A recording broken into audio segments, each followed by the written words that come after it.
오늘 말씀을 전해주실 김선구 선교사님은 저희 디모데에서 중보기도 팀장으로 섬기고 있고 또한 이 글로리아 찬양대에서 함께 섬기고 있는 김다슬 자매의 아버님이십니다. 선교사님께서는 한국에 있는 한신대학교에서 공부를 하시고 한국에서 사역을 하시다가 하나님의 부름을 받고 헝가리로 건너가셔서 선교 사역을 감당하시던 중에 이렇게 미국에 방문하셔서 말씀을 전해주시게 되었습니다. 선교사님 나오실 때 우리 큰 박수로 환영해 주시면 감사드립니다.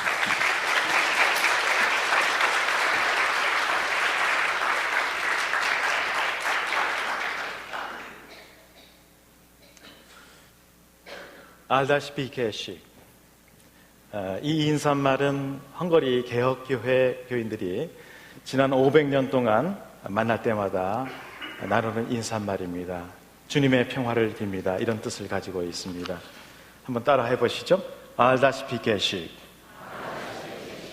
아주 발음이 좋습니다. 헝가리 말이 굉장히 어려운 말인데 아주 금방 마스터할 수 있을 것 같습니다. 먼저 감사 인사를 드리는 것은 우리 다슬이가 지난 4년 동안 이 아름다운 공동체 안에서 신앙적으로 잘 자랄 수 있도록 품어주신 여러분들의 사랑에 감사 인사를 드립니다. 또 동시에 이 자리에 서서 함께 하나님의 말씀을 증거하고 은혜를 나눌 수 있도록 기회를 주신 교회에 감사를 드립니다. 오늘의 성경 말씀 히브리서는 믿음에 대해서 이야기하고 있습니다. 믿음에 대해서 이야기하면서 특별히 하늘 본향을 사모하는 사람들의 이야기로 풀어가고 있습니다. 이 히브리서가 쓰여질 당시의 상황은 참으로 참혹한 것이었습니다. 예수께서 부활 승천하신 이후 한 100년쯤 지난 후에 이 서신이 쓰여졌는데 그때는 로마의 도미티안 황제의 무지막지한 박해가 있을 때였습니다. 예수를 믿는다는 그 한 가지로 붙들려가고 고문받고 그리고 죽임을 당하는, 가족이 흩어지고 유리방황하는, 생활터전을 빼앗기고 거리로 내쫓기는 그런 엄청난 일이 벌어졌습니다. 곧 오시리라고 약속해 주신 예수님의 재림은 자꾸만 지연이 됩니다. 사람들의 믿음은 흔들립니다. 믿음의 근본까지 흔들립니다. 예수님의 부활에 대한 확신도 흔들립니다. 그러면서 자신의 부활, 성도의 부활에 대한 확신까지도 흔들리게 됩니다. 그러나 모든 사람들이 흔들렸던 것은 아닙니다. 그런 위태로운 상황 속에서도 많은 사람들은 예수 그리스도에 대한 믿음을 굳건히 지키고 나갔습니다. 온갖 현실의 불이익과 위협 속에서도 그들은 믿음을 담대히 지켜나갔습니다. 히브리서 11장 36절에서 38절에는 이들의 상황을 잘 표현해주고 있습니다. 또 어떤 이들은 조롱과 채찍질 뿐 아니라 결박과 옥에 갇히는 시련도 받았으며 돌로 치는 것과 톱으로 켜는 것과 시험과 칼로 죽임을 당하고 양과 염소의 가죽을 입고 유리하며 궁핍과 환난과 학대를 받았으니.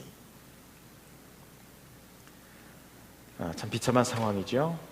동물 가죽을 둘러쓰고 토굴 속에서 그렇게 숨어 지내야 하는 상황이 벌어졌습니다.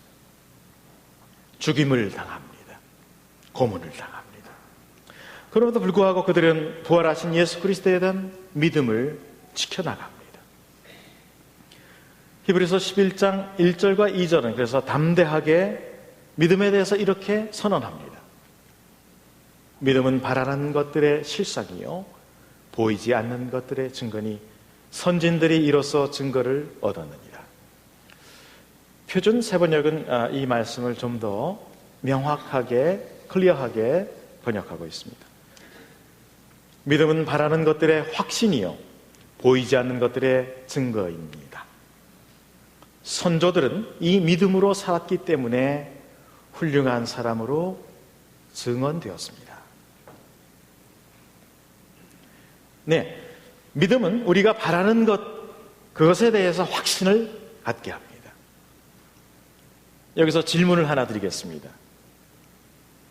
여러분에게 있어서 바라는 것, 그것의 내용이 뭡니까? 이 시간 우리 잠시 생각을 멈추고 한번 생각해 보십시다. 나는 지금 무엇을 바라고 있고 무엇을 소원하고 있는가? 그리고 무엇을 확신하고 있는가? 이 질문은 매우 중요하고 핵심적인 질문입니다. 오늘 말씀에서 바라는 것들이라고 하는 것이 과연 나의 소소한 소원들입니까? 그래서 믿음은 내가 현실적으로 바라는 그것들에 대해서 확신을 가지는 것입니까? 좀 더 솔직하게 말씀드리면 믿음이란 심지어 내가 욕망하는 것까지도 확신하게 해주고 그것을 보증해주는 것입니까? 다시 초대교회 상으로 돌아가 보십시다. 초대교회 신앙의 사람들은 생생하게 예수 그리스도의 교훈을 듣고 그분의 삶을 목격한 사람들입니다. 소위 눈으로 목격한 사람들, eyewitness들이었습니다. 그래서 이 사람들은 예수 그리스도가 보여주신 하나님의 나라를 경험한 사람들입니다. 예수 그리스도께서 부활 승천한 이후에 그래서 그들은 이 예수님께서 보여주신 하나님의 나라를 바라보면서 그것을 소원하면서 그렇게 살아갔습니다. 그들이 바랬던 것은 자신들의 욕망도 아니요 자신들의 소소한 소원도 아니었습니다. 주님께서 보여주신 하나님의 나라였습니다. 그래서 오늘의 본문은 이것을 바탕으로 해서 구약에 나타난 선조들의 이야기를 열거하고 있습니다. 구약에 나오는 아벨, 에녹, 노아, 아브라함, 이삭, 야곱의 이야기를 풀어가면서 이들의 믿음에 대해서 이야기합니다. 13절의 말씀은 이렇게 표현합니다. 이 사람들은 다 믿음을 따라 죽었으며 약속을 받지 못하였으되 그것들을 멀리서 보고 환영하며 또 땅에서는 외국인과 나그네임을 증언하였으니. 오늘 여기서 우리가 주목해야 하는 굉장히 중요한 표현이 나옵니다. 믿음의 조상들은 모두가 한결같이 타향살이를 한 사람들, 그래서 외국인과 나그네였다라고 고백하고 있다는 점입니다.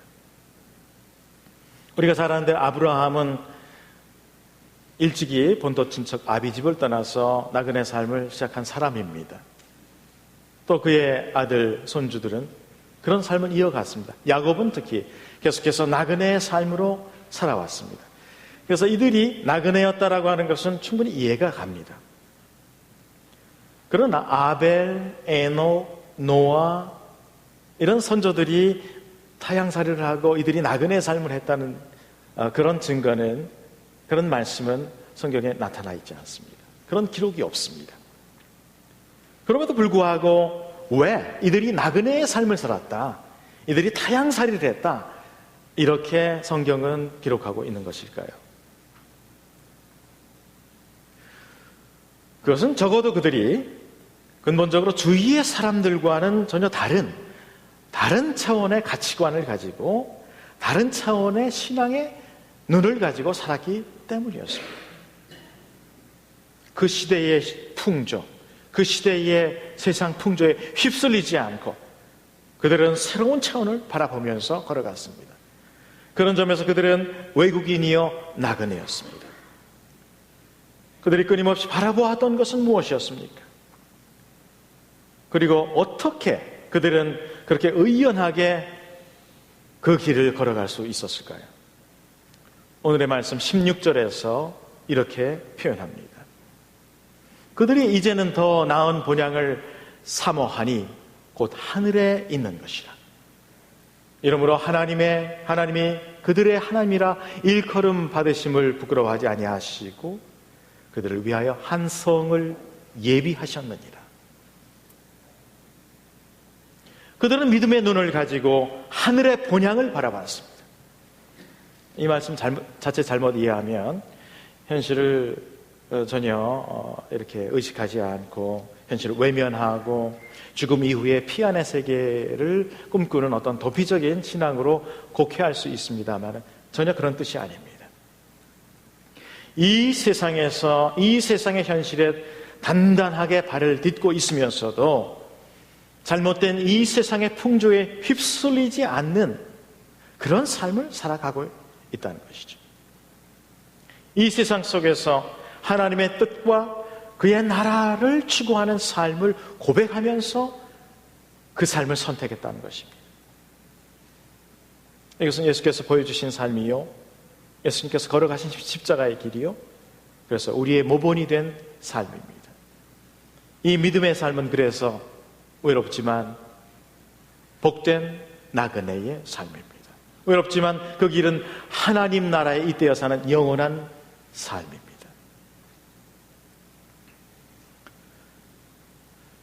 저는 이 시간 고독하지만 지난 한 1000년 가까이를 본향을 사모하며 나그네 길을 걸어온 헝가리 사람들의 신앙의 이야기를 전해드리고자 합니다.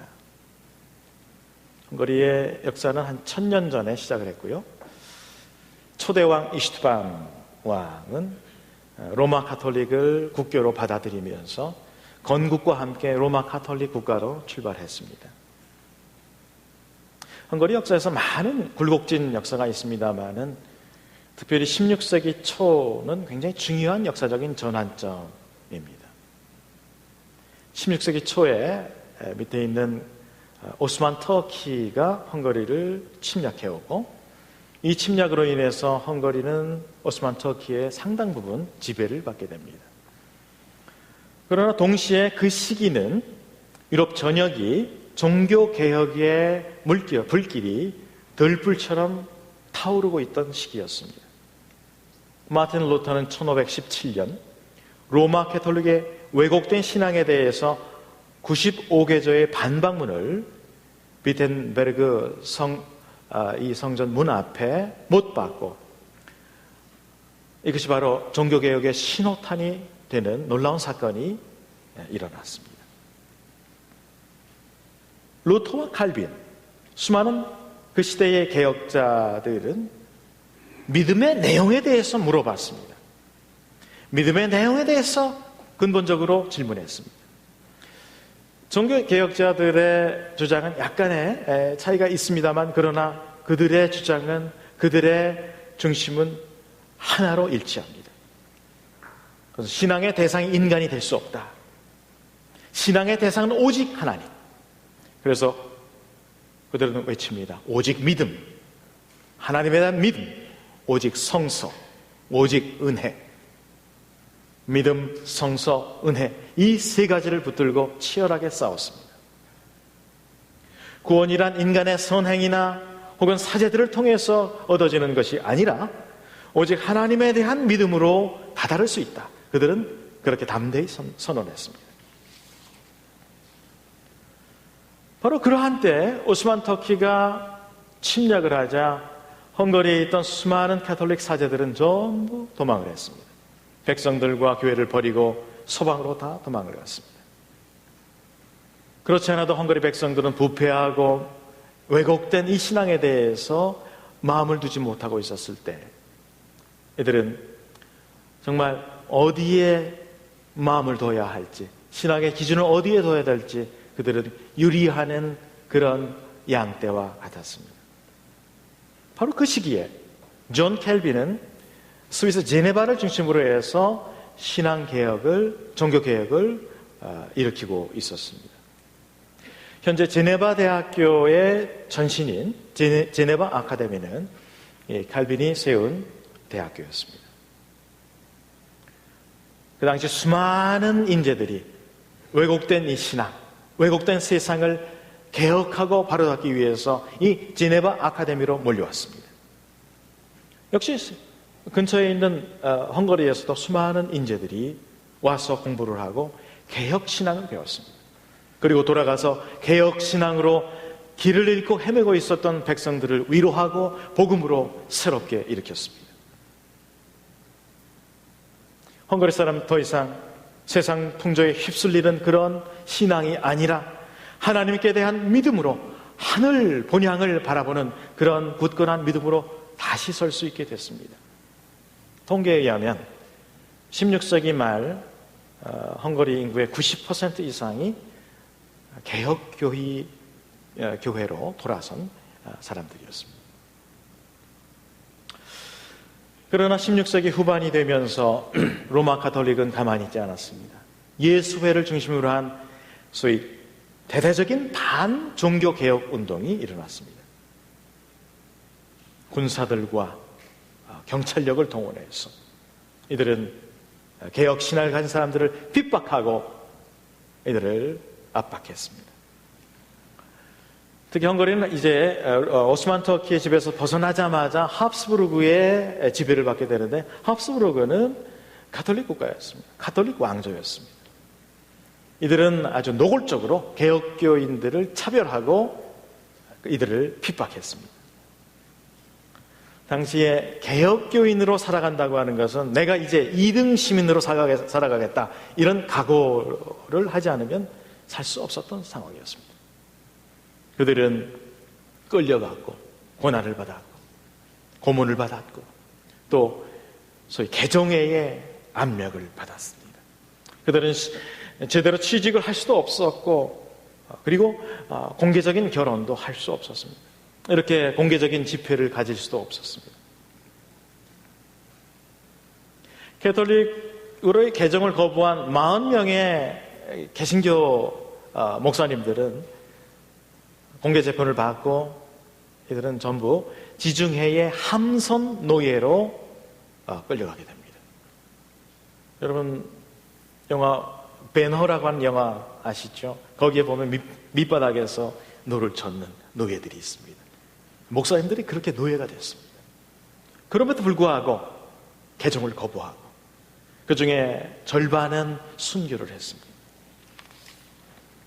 이런 혹독한 핍박 속에서 또 그들은 자신들의 신앙을 지켰습니다. 하늘의 본향을 사모하면서 그들은 나그네와 외국인의 삶을 자처하며 살아갔습니다.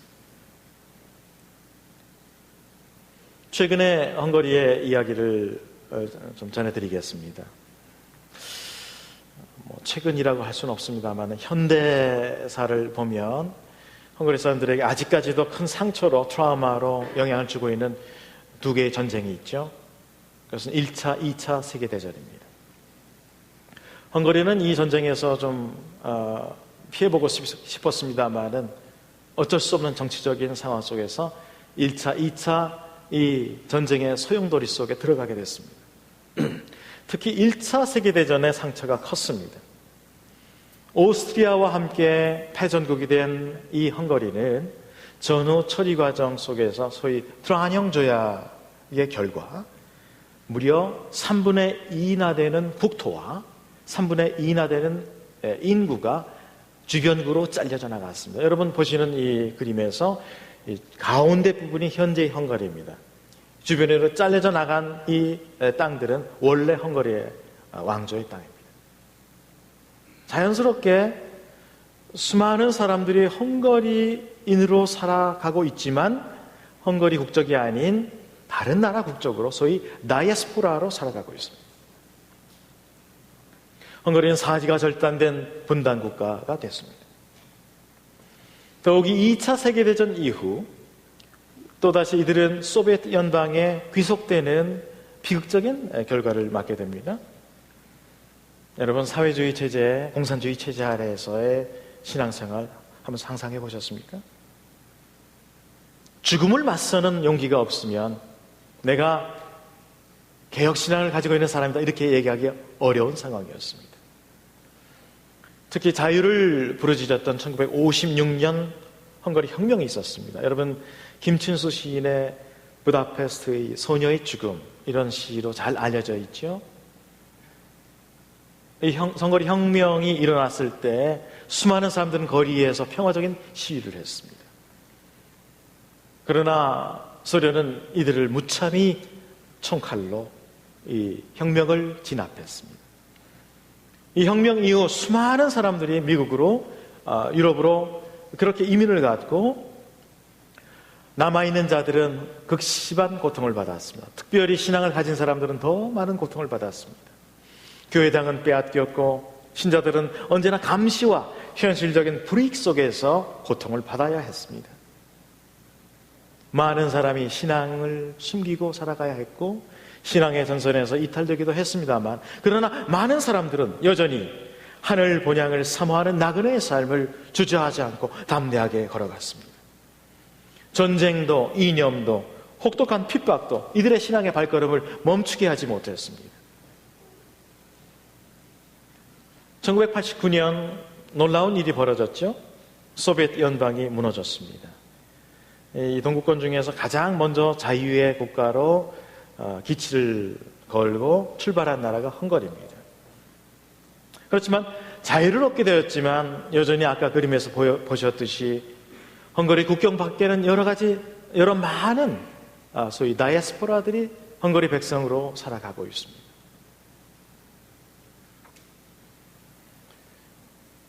그 많은 디아스포라 중에서 우리가 주목해서 기도하고 있고 주목해서 보고 있는 나라가 있는데요. 그 나라가 우크라이나입니다. 우크라이나 국경에 이제 헝가리 국경에서 바로 우크라이나로 넘어가면 베레호베라고 하는 도시가 있습니다. 큰 도시는 아닙니다만은 이 베레호베를 중심으로 해서 한 20만 정도의 헝가리 사람들이 살아가고 있습니다.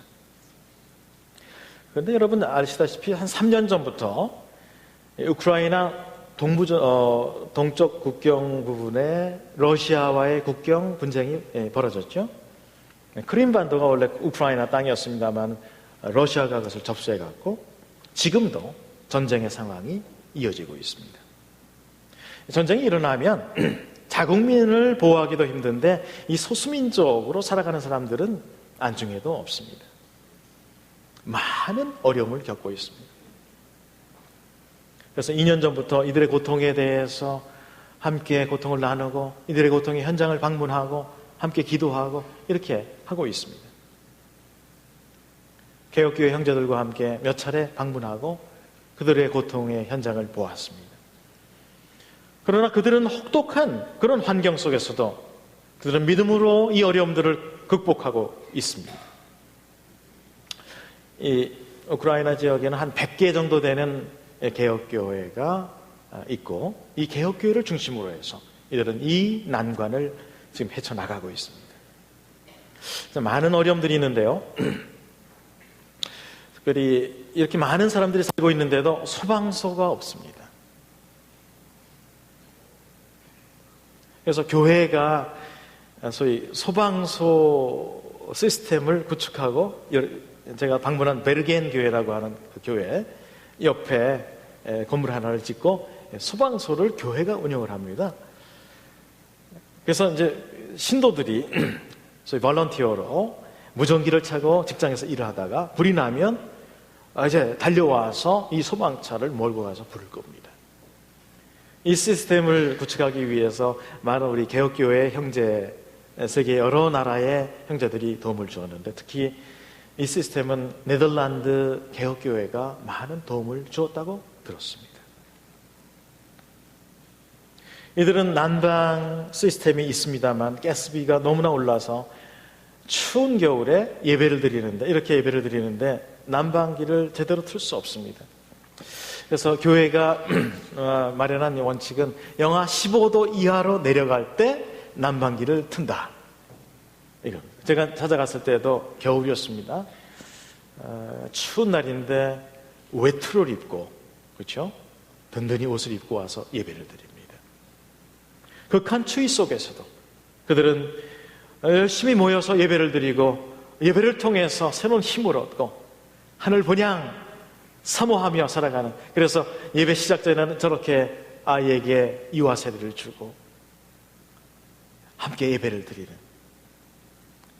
개혁교회를 중심으로 해서 그들은 담대히 그렇게 극복해 나가고 있는 모습을 보았습니다. 이 어려움들을 이들은 참 슬기롭게 또 담대하게 극복해 나가는데 그 중심에는 소위 디아코니아 센터가 있습니다.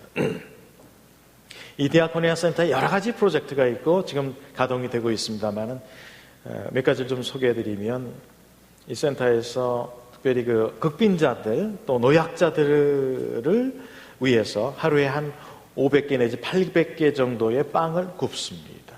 이 프로젝트의 이름은 소셜 키친입니다. 그래서 이것을 그들을 위해서 공급을 하는 프로그램을 진행합니다. 여러 가지 많은 경제적 어려움이 있어도 이것을 계속 진행해 나가고 있습니다.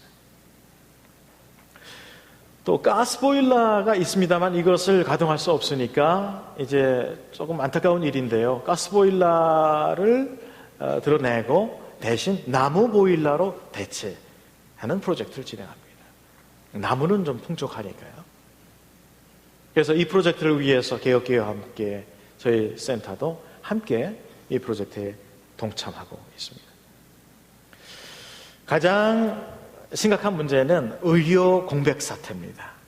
병원이 큰 병원이 있습니다만 지난 1년 동안 한 100명 정도의 의사가 있었습니다만 그 지역에 그 의사들이 거의 대부분 서방 소위 월급을 받을 수 있는 지역으로 다 떠나갔습니다. 건물은 있습니다만 빈 병원, 의사가 없고 약품이 없는 빈 병원이 되었습니다. 어린이 병동에는 가보니까 어린이를 안고 있는 이 어린 젊은 산모가 젖을 먹고 있는데 표정은 밝습니다만은 그러나 아이에게 맞출 기본적인 백신이 없습니다. 이 백신을 맞추려면 암시장에 가서 이 백신을 구해다가 그렇게 맞춰야 됩니다. 상수도 문제도 심각합니다. 도심에는 그래도 상수도 공급이 되는데 조금 외곽, 떨어진 곳에는 공급되지 않습니다. 이 모습은 외곽 지역의 극빈층에 속해 있는 헝가리 사람들의 아파트입니다. 아파트 현관입니다. 상수도가 공급이 되지 않아서 개울물을 받아서 빨래를 하고 개울물을 받아서 내려서 식수로 사용합니다. 당연히 노약자와 어린이들이 질병에 노출될 수밖에 없는 상황입니다. 제가 어느 아파트 안에 들어가 가정을 방문했는데 아이가 셋이었는데 그 중에 한 아이가 엄마가 얘기합니다. 이 아이가 지금 눈이 멀어가고 있습니다.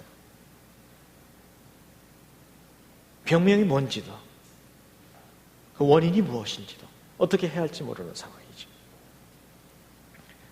도대체 유럽 안에, 유럽 하면 그래도 여러분 로망이 있지 않습니까? 괜찮고 역사가 있고 문화가 있고 물론 대부분 나라가 그렇습니다만 그러나 유럽 안에도 이렇게 고통받는 사람들이 있는 것이 오늘의 현실입니다. 헝가리의 또 다른 한 면을 잠시 말씀드리면 집시에 대해서 말씀드리지 않을 수 없습니다. 유럽 전역에 흩어져 있는 이 집시들은 특히 헝가리, 루마니아에 많이 살고 있습니다. 헝가리의 10%가 집시입니다. 이 집시들의 기원에 대해서 많은 이야기가 있습니다만은 이들은 주로 이제 인도의 불가촉 천민, 가장 밑바닥 중에서도 접촉할 수 없는 사람들, 불가촉 천민. 이 집단이 도저히 살 수가 없으니까 이쪽 유럽 지역으로 밀려 들어오면서 살게 됐다. 이것이 기원입니다. 사실 헝가리 사람들은 이 집시들 별로 좋아하지 않습니다. 왜냐하면 그들의 세금, 자신들의 세금을 가지고 이들을 케어해야 된다. 이런 어떤 피해의식이 있어요. 개혁교회 안에서도 모두가 다 호의적인 것은 아닙니다. 그러나 그 누구보다도 나그네의 심정을 알고 있는 이 개혁교회는 지난 10년 전부터 이 집시 미션에 대한 정책을 세우고 이 프로젝트를 시작했습니다. 저희 선교센터도 이 집시 프로젝트를 지난 10년 전부터 함께 동역하고 있습니다. 저희들은 주로 한 250km 떨어져 있는 데브레첸의 집시센터와 함께 긴밀하게 협력하고 동역하고 있습니다. 특별히 여름에는 이 독일에서 많은 우리 청년들이 옵니다. 단기 사역팀이 옵니다. 주로 디셀도르프, 쾰른 이 지역에서 이제 신앙생활을 하고 있는 한인 유학 청년들이죠. 한인교회 속해 있는 유학생들입니다. 주로 음악을 전공하는 이 청년들이 이제 함께 와서 집시 어린이들, 청소년들을 위해서 여름 캠프를 합니다. 하나님의 말씀, 이것을 언어가 안 되니까 스키 드라마로, 몸으로 예수 그리스도의 생애와 그분의 사역에 대해서 그렇게 메시지를 전달합니다. 근데요, 3박 4일의 짧은 기간입니다만은 정말 깊은 영적인 터치가 일어납니다. 놀라운 변화가 일어납니다. 저희 센터는 이 단기 선교를 후원하는 것뿐만 아니라 이제 중요한 절기마다 이 데브레첸에 있는 집시 센터를 방문해서 함께 하나님의 말씀을 나누고 그들을 격려하고 함께 프로그램을 진행합니다. 이러한 사역을 통해서 집시 형제들은 조금씩 아주 서서히 그들도 믿음의 대열에 함께 동참하기 시작했습니다. 하늘 본향을 꿈꾸기 시작합니다. 그리고 그 발걸음에는 옆에 수많은 형제 자매들이 있다고 하는 그런 새로운 깨달음과 새로운 용기를 얻기 시작합니다. 여러분, 신앙인이란 어떤 사람들입니까? 타양살이하는 나그네입니다. 그러나 어쩔 수 없이 떠밀려서 타양살이하는 그런 나그네가 아니라 믿음으로 하늘 본향을 사모하는 나그네들입니다. 그러기에 그 삶은 고되지만 그 삶은 복된 삶이요, 그 삶은 기쁨이 넘치는 삶입니다. 세상이 주지 못하는 평강과 평화를 누리는 삶입니다. 여러분이 살고 있는 이 미 합중국은 이미 오래전 하늘 본향 꿈꾸는 그런 믿음의 선조들이 결단하여 이 나라를 세운 나라입니다. 그리고 이 미네소타주는 제가 목사님을 통해서 이야기를 들어보니까 이 북미 지역에, 북유럽 지역에 스칸디나비아 반도에 많은 개혁교회의 전통이 있는데 그분들이 신앙의 좋은 전통을 가지고 이곳에 정착한, 그래서 그 어느 주보다도 신앙적인 이 파운데이션이 아주 강한 그런 곳에서 여러분 신앙생활하고 계십니다. 참 좋은 곳에서 여러분 신앙생활하고 있습니다. 여러분의 이 아름다운 공동체 미네소타 한인 장로교회는 한 그루의 나무와 같습니다. 이제 여러분의 이 나무는 25년이라고 하는 수령을 지닌 나무가 되었습니다. 여러분의 이 나무의 중심에는 나무의 나이테가 25개가 그려져 있고, 그리고 그 맨 중심에, 그 코어에는 예수 그리스도가 계십니다. 그 예수 그리스도를 중심으로 한 해씩 나이테가 하나씩 더 늘어갑니다. 여러분의 믿음의 뿌리는, 그 뿌리 밑바닥에는 500년 동안 흘러온 이 개혁교회의 영성의 놀라운 자양분이 흘러가고 있고, 여러분의 믿음의 뿌리는 그 자양분을 빨아들이고 있습니다.